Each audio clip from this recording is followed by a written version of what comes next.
Have you ever had a moment so unexpected it changed your entire life? Imagine standing in the rain, offering a stranger your umbrella, only to discover he's not just any man, but a prince with a secret past and a promise that could rewrite your future.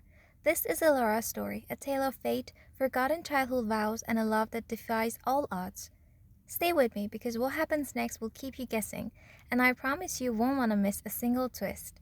If you love stories that blend mystery, romance, and a touch of royalty, make sure to hit that subscribe button now. Trust me, this journey is just beginning. Chapter 1. An Unlikely Shelter. The sky had been a bruised plum color all day, threatening, but the actual downpour arrived with the sudden, spiteful force of a personal affront. Elara, her umbrella already inverted once by a rogue gust, huddled closer to the awning of the Daily Crumb Bakery. The scent of warm sourdough and melting chocolate chips was a small, defiant comfort against the chill seeping into her bones. Her shift at the municipal archives had been particularly soul-crushing today, a dizzying dive into forgotten property deeds, and all she wanted was the solitude of her tiny apartment and a mug of something hot. A taxi, her intended chariot to freedom, splashed past, already occupied. Elara sighed, pulling her threadbare cardigan tighter. This was typical. City life, for all its vibrant energy, had a knack for throwing up small, infuriating obstacles when you least needed them. She watched as a stream of pedestrians, suddenly soaked, scurried like startled mice, their bright umbrellas blooming and collapsing like exotic flowers. Then she saw him. He wasn't scurrying. He was standing, utterly drenched, right at the curb. His dark hair, likely impeccably styled mere minutes ago, now clung to his forehead in wet tendrils. The expensive-looking gray suit he wore was plastered to his frame, revealing a lean, athletic build. Water streamed from his shoulders just as collecting in puddles around his polished, though now ruined, leather shoes. He looked utterly out of place, like a statue caught in a sudden, violent fountain. There was a bewildered, almost comical distress in his eyes as he looked up at the sky, as if personally offended by the meteorological turn of events. He clutched a slender, waterlogged briefcase to his chest, its expensive leather probably doing little to protect its contents. Elara felt a flicker of something, not pity, but a shared misery. He looked precisely how she felt on the inside after battling archaic legal documents all day, thoroughly defeated. She watched him pull out a gleaming, silver-backed phone, only to grimace as he tried to swipe water from its screen. It was clearly not responding. He let out a low, exasperated sound that was almost a growl. Her own umbrella, a sturdy, no-frills dome of navy blue, felt almost like a lifeline. She thought about walking past him, ignoring his plight, but something stopped her. Perhaps it was the sheer helplessness in his posture, so out of sync with his obviously high-end attire. He looked like a man who never had to worry about a sudden downpour, let alone standing in it. Taking a deep breath, Elara stepped out from under the meager protection of the bakery awning. "You look like you've been swimming," she said, her voice a little louder than she intended over the drumming rain. He startled, his head snapping towards her. His eyes, a startling shade of green, widened slightly as they met hers. For a moment, he just stared, water dripping from his lashes. I seem to have been caught unawares," he finally managed, his voice deep, with a refined accent she couldn't quite place. He sounded oddly British, or perhaps Scandinavian, but with a precise, almost formal cadence. Elara offered him the open umbrella. "Here, you're going to catch pneumonia." He looked at the umbrella, then at her, as if it were the most bewildering object he'd ever seen. "Oh, that's very kind." He didn't take it immediately, still seemingly processing the simple act of generosity. "It's just an umbrella," she said, a small wry smile touching her lips. "Unless you prefer to become one with the gutter?" That seemed to snap him out of his daze. A faint, hesitant smile touched his own lips, surprisingly charming despite his bedraggled state. He finally reached out, his fingers brushing hers as he took the handle. His hand felt cold, but surprisingly firm. "Thank you. Truly," he said, pulling the umbrella over his head, though the effect was minimal given his already sodden condition. "I'm afraid my driver... There's been a mix-up." Elara glanced down the street. Another taxi was approaching, its for-hire light glowing hopefully. "Look, there's a cab," she pointed. "You should grab it before someone else does. You really look like you need to get inside." He followed her gaze, then looked back at her. But you were waiting for it, weren't you? I can wait for the next one, she lied smoothly. She hated waiting in the rain. Go on. You're obviously in more distress than I am. He hesitated for only a second longer, a flicker of genuine appreciation in those green eyes. I don't know how to thank you. Just get dry, she said, shrugging slightly, and try to remember your umbrella next time. He managed a slight, genuine chuckle. I'll endeavor to. He nodded once, a brief, almost regal dip of his head, then turned and dashed towards the yellow cab, hailing it with a speed she hadn't expected from someone who looked so unaccustomed to fending for himself. Elara watched him, a faint amusement lingering. He looked impossibly out of place, even in the back of a dingy city taxi. The cab pulled away with a screech of tires on the wet pavement, disappearing into the gray blur of the city. She turned back towards the bakery awning, pulling her arms around herself. Now she was even colder, and umbrella-less. Great, she muttered to herself, resigning herself to a truly miserable walk home. As she stepped back, her foot nudged something on the wet pavement. She looked down. It was a watch. Not just any watch. This wasn't some cheap digital thing. It was a substantial piece of craftsmanship, its casing a dark, polished metal, with intricate gears visible through a clear face. It looked incredibly expensive, almost antique in its detailing, yet undeniably modern in its sleekness. It glinted softly in the dim light of the street lamp, a silent, opulent testament to its owner's status. Her mysterious, drenched stranger. He'd somehow dropped it in his haste. Elara picked it up. It felt heavy, cool against her palm. There was no engraving, no identifying marks beyond the intricate design of the watch itself. A knot of frustration tightened in her stomach. Now what? She couldn't just leave it. She couldn't chase after a cab that was already long gone. She sighed, tucking the watch carefully into the inner pocket of her cardigan, where it pressed a strange, solid weight against her side. It was a beautiful, utterly out-of-place object in her world. She'd give him a few days, she decided. If he was as concerned about it as he seemed about his phone, he'd surely retrace his steps. If not, well, she didn't know what she'd do with a prince's forgotten timepiece. She just hoped he didn't really get pneumonia. Chapter 2. The Royal Reappearance. The watch became a peculiar, silent companion in Elara's apartment. She'd placed it on her bedside table, its intricate gears and polished casing a stark contrast to her utilitarian alarm clock and dog-eared paperbacks. Days bled into a week. She half expected a polite call from the bakery, or perhaps even a strange, well-dressed man knocking on her door, but nothing happened. The watch remained, a beautiful, enigmatic weight, a souvenir of a kindness she'd almost forgotten. She'd even done a quick, fruitless search online for expensive watches lost in the city, but found nothing remotely similar. It seemed her drenched stranger wasn't prone to posting on community forums. Her work at the municipal archives, typically a sanctuary of quiet dust and forgotten histories, felt particularly stagnant that Thursday. She was elbow-deep in property records from the late 1800s, deciphering cursive so florid it seemed to mock her when the hushed murmurings began. It started as a ripple in the normally placid waters of the main reading room, growing into a low hum. Elara, focused on a particularly stubborn ink blot, initially ignored it. The archives rarely saw excitement beyond a misplaced ledger, but then the whispers turned into distinct gasps. Is that? Oh my goodness, it really is! Elara finally looked up, annoyance bubbling at the disturbance. Her eyes, accustomed to the dim glow of her desk lamp, blinked in the sudden brightness emanating from the entrance. Standing in the archway of the grand, oak-paneled reading room, utterly incongruous with the quiet reverence of the place, was a man. Not just any man, the drenched stranger, but transformed. Gone were the waterlogged suit and bedraggled hair. He was immaculate. He wore a dark, perfectly tailored uniform, rich with embroidered details and gleaming buttons that caught the light. A sash of vibrant blue crossed his chest, and on his shoulders, epaulettes gleamed with what looked suspiciously like solid gold. His dark hair was now expertly coiffed, framing a face that, even more striking than she remembered, held an undeniable air of authority and confidence. He radiated power, the kind that made people unconsciously straighten their backs. And he wasn't alone. Flanking him were two imposing figures in dark suits, their earpieces glinting, their gazes sweeping the room with professional intensity. They looked like something out of a spy movie, utterly out of place amongst dusty shelves and hushed librarians. Behind them, a small retinue of aides and what looked like official photographers were beginning to gather, flashes popping softly.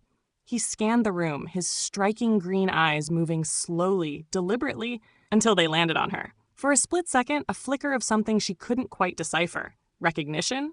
Amusement? Crossed his face. Then his expression settled into one of calm, almost regal purpose.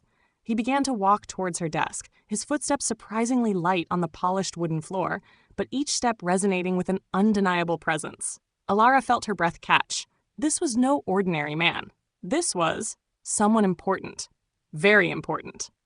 The whispers around her had coalesced into a single, awestruck murmur. "It's Prince Riss!" Prince Riss, the Crown Prince of Eldoria. She'd seen his face on magazine covers, on news segments, but always in a fleeting, abstract way.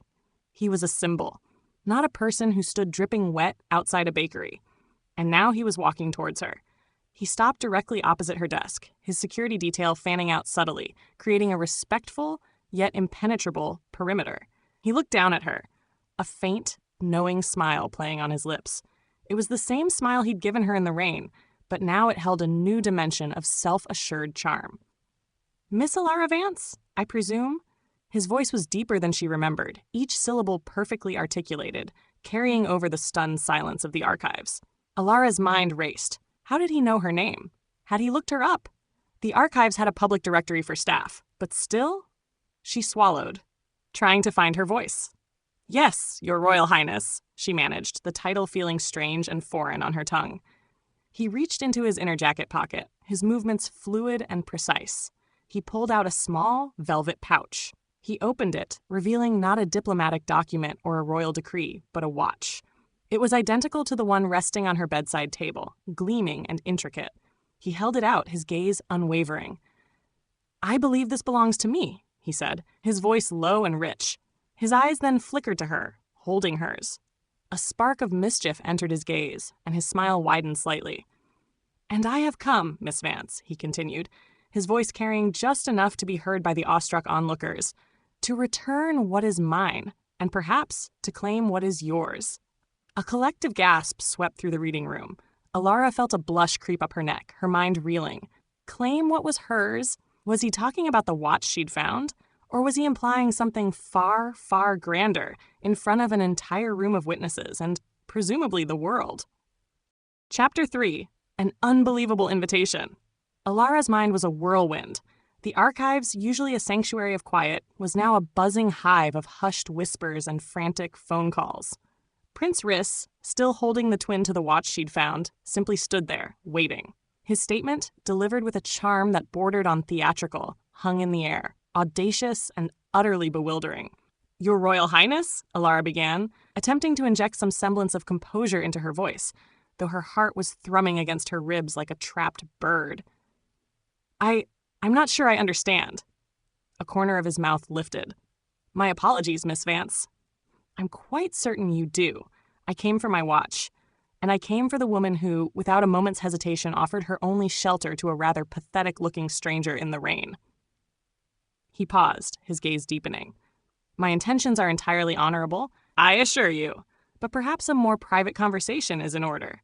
He gestured subtly to his security, who, with an almost imperceptible nod, began to usher the curious onlookers further back, creating a wider, more discreet space around them.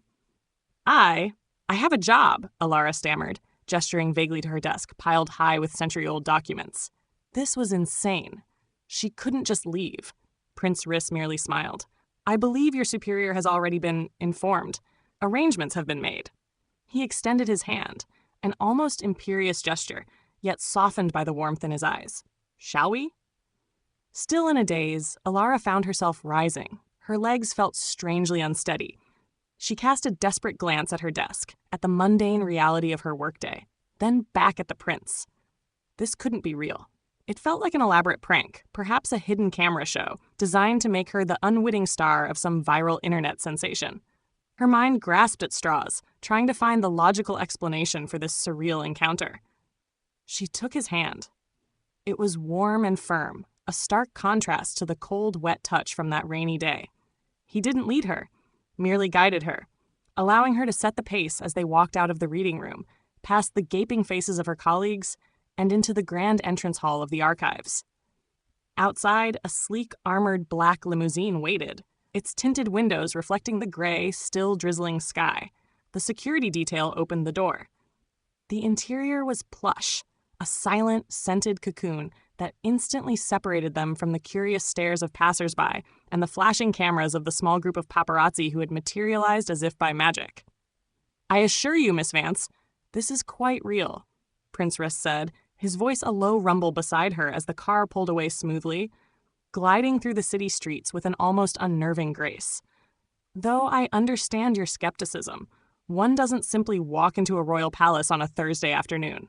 Elara couldn't help but ask, "A royal palace? You're taking me to the palace?" She still clung to the idea of a prank. Maybe they were just driving around, giving her a taste of the royal treatment before dropping her back at her apartment with a laugh. "Indeed," he confirmed, a hint of amusement in his tone. "Where else would I offer my sincere thanks? And perhaps answer a few of your unspoken questions." The journey was surprisingly short. The cityscape soon gave way to manicured parklands, then high, ornate walls. They passed through a grand wrought iron gate, manned by uniformed guards who snapped to attention. The car swept up a long, winding driveway, eventually stopping before a structure that took Elara's breath away. It wasn't just a building. It was a fortress of elegance. The Eldorian Royal Palace, a sprawling edifice of pale stone, intricate carvings, and towering spires, stood against the backdrop of the overcast sky, majestic and ancient. Its windows, countless and glittering, seemed to wink at her, inviting her into a world she'd only ever glimpsed in history books. She exited the car feeling like Alice, having just tumbled down the rabbit hole. Inside, the palace was even more overwhelming. High ceilings soared, adorned with frescoes and gilded plasterwork. Marble floors gleamed, reflecting the soft light filtering through enormous, arched windows. Servants moved silently, almost invisibly, through vast halls adorned with priceless tapestries and portraits of stern-faced ancestors. Elara felt acutely aware of her practical, sensible shoes and the slight dampness of her cardigan. Prince Riss seemed to sense her apprehension. He led her not to a formal throne room, but to a more intimate salon. It was still grand, with silk-upholstered furniture and a roaring fireplace, but it felt less intimidating. A silver tea service sat on a low table, steam curling enticingly from the teapot. "Please, make yourself comfortable, Miss Vance," he said, gesturing to a plush armchair. "Tea?" Elara sank into the chair, its softness enveloping her. "Thank you." She felt a strange mixture of awe and bewilderment. He poured the tea himself, adding a splash of milk and 2 lumps of sugar, exactly as she liked it, a detail he couldn't possibly know. As he handed her the delicate teacup, her gaze wandered across the room. Her eyes snagged on a large, ornate desk, tucked away in an alcove near a floor-to-ceiling window. On its polished surface, amidst stacks of official-looking papers and an array of sophisticated gadgets, sat a single, small, framed photograph. It was faded with age, the colors softened to sepia tones, but unmistakable. It was a group photo. Children, standing awkwardly in front of a slightly blurry landmark, a Gothic cathedral, she realized with a jolt. They were all wearing matching, slightly too large T-shirts that proclaimed Eldorian Youth Exchange Program. And in the very center of the group, a girl with unruly brown hair and a gap-toothed smile, holding a half-finished drawing of a ridiculously lopsided dragon. Her. And standing just beside her, a solemn-faced boy with unusually bright green eyes, a small, intricate wooden bird clutched in his hand, a boy whose face had always been just beyond the grasp of her memory, a hazy pleasantness from a long-forgotten summer. Her breath hitched. She lowered her teacup with a clatter. Her eyes darted from the photo to Prince Riss, who was now watching her with an unreadable expression, a ghost of a smile on his lips. "You remember it, don't you?" He said, his voice quiet, no longer infused with charming theatrics. It was simply the voice of a man who had waited a very long time. That trip to the city. The summer program. Elara could only nod, her throat suddenly tight. The prank vanished from her mind, replaced by a wave of disbelief so profound it bordered on revelation. He wasn't just a prince. He was that boy. The one she'd played with during that magical fleeting week so many years ago. The one she had completely, utterly, and shamefully forgotten. Chapter 4. Echoes of a Summer Past. The silence in the opulent salon was thick, broken only by the gentle crackle of the fire and the distant, muffled sounds of the palace. Elara stared at Prince Rhys, then back at the faded photograph, her heart pounding a frantic rhythm against her ribs. The pieces, once scattered and seemingly unrelated, were now snapping together with an unnerving, undeniable clarity. "The summer program," she finally whispered, her voice barely audible. The one for gifted students from abroad and local children from special circumstances. The euphemism for the orphans and wards of the state clicked into place. The boy in the photo, the one with the earnest green eyes and the quiet intensity, had been one of the latter. They'd been told to treat them no differently, but the label had always subtly set them apart.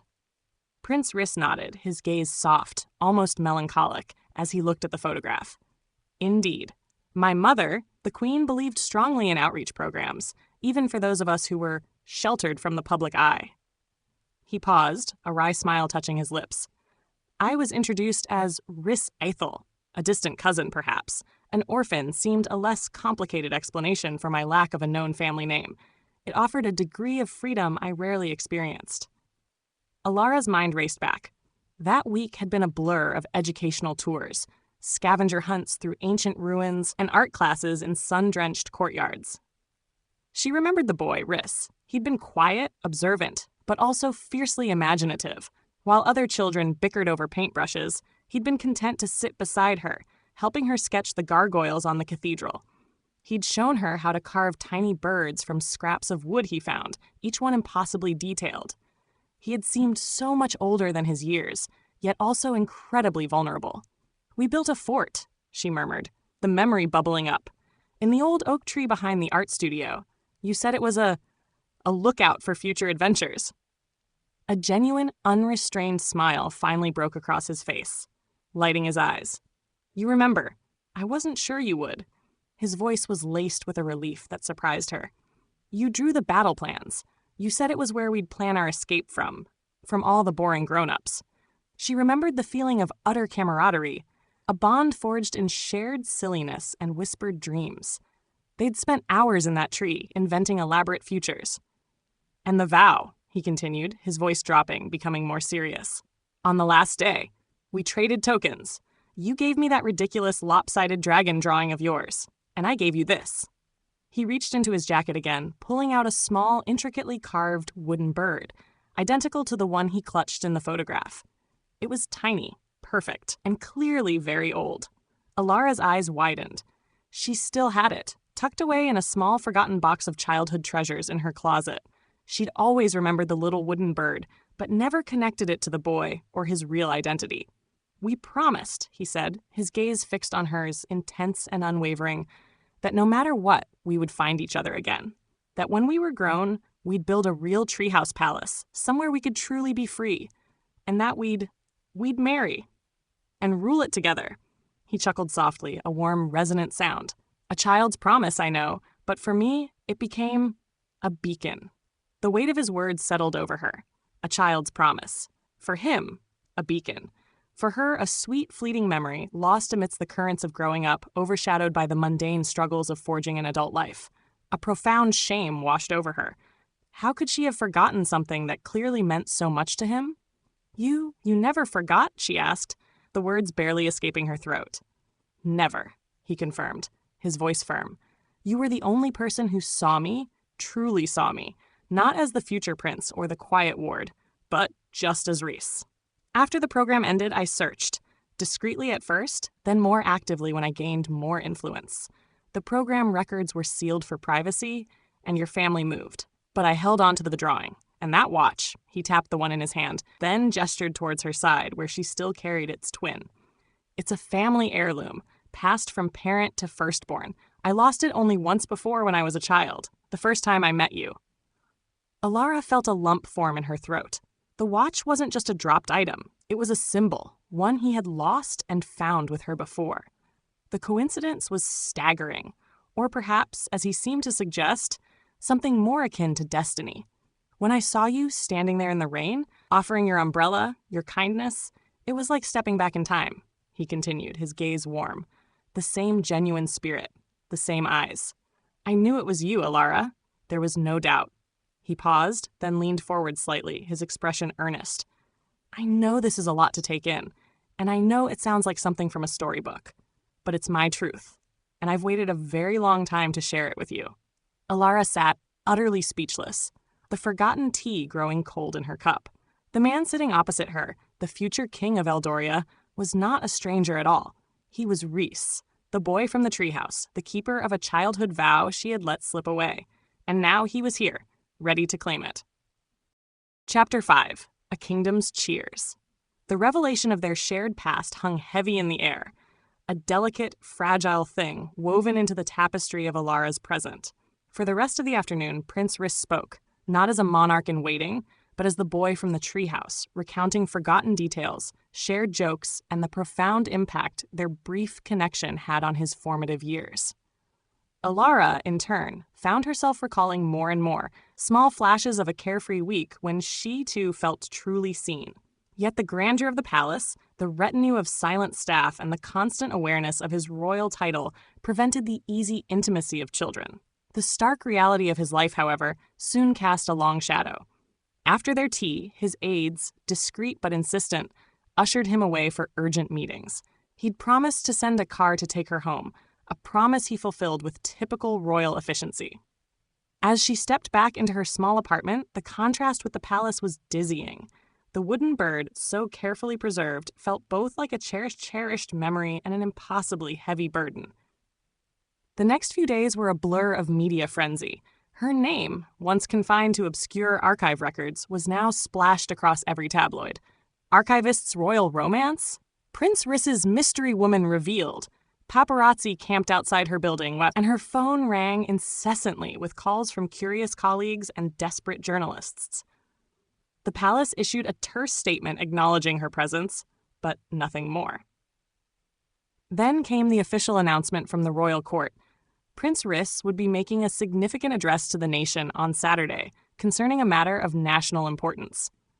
Whispers quickly turned to a roar. The kingdom was in a precarious political position. Treaties needed strengthening, alliances secured. It was widely expected that the prince would announce his engagement to Princess Isolde of the neighboring kingdom of Valen, a long-anticipated political match designed to stabilize the region. The pressure on him was immense, a topic of heated debate in every coffee shop and news broadcast. Elara watched it all from the periphery, a knot of dread tightening in her stomach. Saturday arrived with a cool, crisp air that offered no comfort. Elara sat alone in her apartment, the television tuned to the royal broadcast. She had initially decided not to watch, but a morbid curiosity, coupled with a desperate need for closure, had compelled her. The grand hall of the palace was filled with dignitaries, ministers, and international press. The cameras panned across the expectant faces of Princess Isolde's stern-faced family, then settled on the podium. Prince Rhys walked to the microphone. He looked impossibly regal, magnificent in his ceremonial uniform, every inch the future king. He began to speak, his voice calm and resonant, addressing the kingdom's challenges, the need for unity, the path forward. He touched on alliances, on prosperity, on the future of Eldoria. Elara braced herself, anticipating the inevitable, the name Isolde on his lips. But then he paused. His gaze, instead of sweeping the assembled dignitaries, seemed to lock directly into the camera. A different note entered his voice, one of deep conviction, of something profoundly personal. "For too long," he began, his voice gaining strength, "the path of our monarchy has been dictated by alliances and strategy. And while these are vital for a nation's stability, I believe a kingdom is truly strong only when its heart is true." Elara leaned forward, her hands clenched. What was he doing? "I stand here today under immense pressure to make a decision that many believe is for the good of Eldoria," he continued, his eyes unwavering. "To enter into a union that is politically sound, but devoid of the very essence of what makes us human, love." A ripple of murmurs went through the hall. Dignitaries shifted uncomfortably. The camera panned briefly to Princess Isolde's family, their expressions tightening with visible displeasure. I have made a promise. Prince Rhys declared, his voice ringing with absolute certainty, a promise not born of treaties or political gain, but of a pure, simple bond formed in childhood. A promise to find a lost friend, to remember a vow made under an old oak tree. He reached into his pocket and, with a flourish, pulled out the small, intricately carved wooden bird. He held it up for the cameras, a tiny, poignant symbol against the grandeur of the palace. I found her, he said, his voice softening, in the most unexpected place. A kind heart in a sudden storm. A woman who reminded me what it means to be truly compassionate, truly real. His gaze, incredibly, seemed to find her through the screen. Then, with a movement that stunned everyone in the hall, he stepped away from the podium. He strode directly towards a discreet side entrance, which had just opened. And there, standing uncertainly, visibly pale but holding her head high, was Elara. He extended his hand to her, a gesture that echoed their first meeting.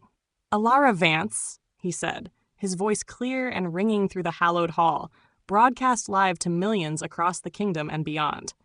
You saved a stranger in the rain. You remembered a forgotten dream. And you, my love, were the one I searched for my entire life. He knelt in front of his entire court, in front of the cameras, in front of the kingdom. From his pocket, he produced a velvet box.